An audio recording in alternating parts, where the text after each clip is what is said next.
If there's one thing people get wrong about money, it's thinking that they need to have everything figured out perfectly to succeed. Spoiler alert, you don't. So let's go through some practical things that you can do to win financially no matter where you're starting from. And it all starts with this. Winning financially boils down to one core idea: freedom. The ability to make choices that align with whatever's important to you without feeling like you're being boxed in by financial constraints. Freedom means you're not tied to a paycheck just to make ends meet, not losing sleep over unexpected expenses, and not sacrificing your long-term goals for short-term survival. Psychological research backs this up. Self-determination theory shows that having the freedom to make choices that align with your values is a basic human need. It's a big part of what drives us and keeps us feeling good. When you can make decisions that fit your goals and priorities, you're much more likely to report higher levels of happiness and life satisfaction. But here's the thing, financial freedom, it doesn't happen right away. It's not about taking someone from living paycheck to paycheck to complete independence overnight. Instead, that freedom, it comes in steps. Maybe your first step is setting aside enough to handle an unexpected car repair without going into debt. Then it's building a small savings buffer that allows you to take a weekend trip or feel more comfortable investing just a little more every month. All along the way, those small, what I'll call baby freedom steps, stack into something bigger. The ability to, say, retire earlier than 65, spending a little more on a more reliable car, or simply not having to worry about how much you're spending when you go out to eat. The nice thing about pursuing freedom is that it's not a one-size-fits-all type thing. You might look at freedom as not having to do yard work ever again because you can pay someone to do it for you, or being able to quit that soul-sucking job to go work somewhere else. For me, one of my first steps towards freedom was getting my student loans paid off as quickly as possible. Everything I did for 3 years straight was aligned with that specific freedom outcome. I'll never forget the spark that started this whole thing. I was 9 months fresh out of college working my first job when I got a letter from that Great Lakes student loan company. I opened it at work, and there it was, $70,000 due. Now, this letter also mentioned how if I had made minimum payments, it would take me 30 years to pay off and cost me $80,000 in interest. I quickly did the math in my head because of course I didn't need a calculator, and I was on the hook for $150,000. Now, as I read those numbers, my whole body felt instantly numb, and a pit started to form in the bottom of my stomach because of how much that actually was. Then I snapped out of it and said to myself, there is no freaking way that I am going to pay this faceless company $80,000 more than I owe. That is absolutely insane. I wasn't going to let these people basically own me and everything that I earn for the next 30 years. And I mean every 60 and 80 hour work week that I put in during those 3 years to pay it all off were small freedom steps that I was stacking up to eventually hit the bigger freedom target of becoming debt free. Now on the flip side, ignoring the pursuit of freedom comes with its own costs. It often means feeling trapped or stuck in a job that you absolutely hate, loaded up with debt, or constantly anxious about what financially bad thing is going to happen next. So this year, focus on strategies that don't just help you improve your financial situation, but help you level up your financial freedom one step at a time. Because in the end, every action you take should point back to that one goal: the pursuit of freedom. Stop to think for a second about where every dollar that you've earned has gone up until this point, because it's clearly gone somewhere, but do you know exactly where? One of the most powerful steps that you can take to win financially this year is to look back at where your money went last year and perform what I like to call a financial autopsy. People who don't learn from their past are destined to repeat these same mistakes over and over and over again. This isn't about guilt or regret, it's about clearly matching your actions to the outcome. Think of it like putting your life under a financial microscope to find out where money is potentially slipping through the cracks. This process can be as detailed as you want it to be. If you're like me and have been tracking your spending for many years, then just go through those numbers. And if not, then you can do a quick review of your bank statement and credit card statements as well. Look for patterns, surprises, or areas where you've been spending a little more than you realized. Maybe it's food delivery apps that add up to hundreds of dollars a month, or subscriptions that you've been paying for that you may only use a few times per year. I did this with streaming services a few years ago, and I noticed that I was subscribed to a ton of them, more than I realized, but I wasn't actually using every single one every single month. So I went scorched earth and canceled everything. I was like, why am I paying for something that I don't even use? That's stupid. When there was something that I would want to watch, I'd pay for it for a month and then cancel it right away. Fast forward to now, and over the past 12 months, I think I've only bought 2 months worth of Netflix. Here's the real power of this exercise.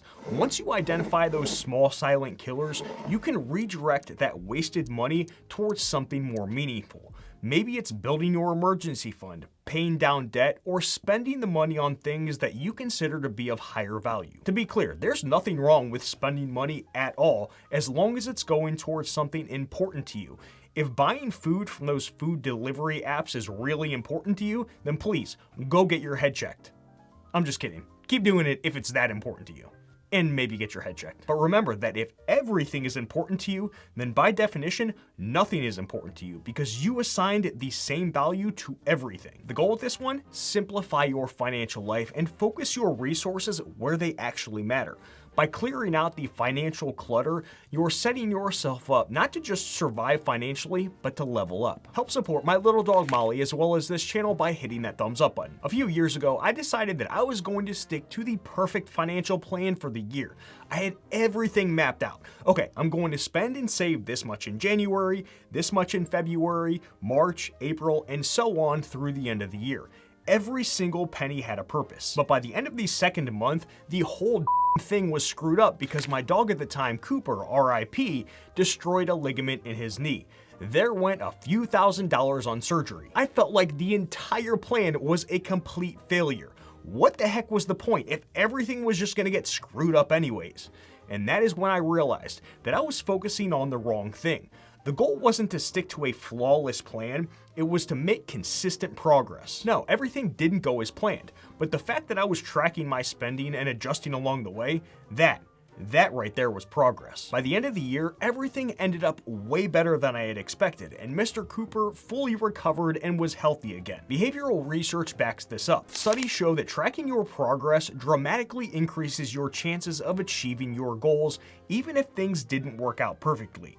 In one study, people who monitored their progress were far more likely to succeed, especially when they physically recorded it or shared it with others. Why? Because tracking progress creates a feedback loop. Every step forward motivates you to take another and another until those small wins start compounding into something much bigger. So maybe this year, you don't aim for the perfect plan or the flawless spending habits. Instead, aim to improve even just a little bit. Progress is what gets you closer to financial freedom. It doesn't have to be perfect, but it does have to move you forward. By the end of this year, those small steps will add up and get you closer to the freedom that you're working toward. If there's one thing the past few years has taught us, it's that the future is unpredictable. I mean, if we just consider how things have changed since 2020, it feels like we have hopped back and forth between different historical timelines. Markets swing, economies shift, and life throws really weird curveballs that you never saw coming. And yet, so many people waste time trying to predict what's next instead of focusing on what they can actually control. Here's the thing, winning financially isn't about trying to predict the next big economic trend, trying to time everything perfectly, or foreseeing the next downturn.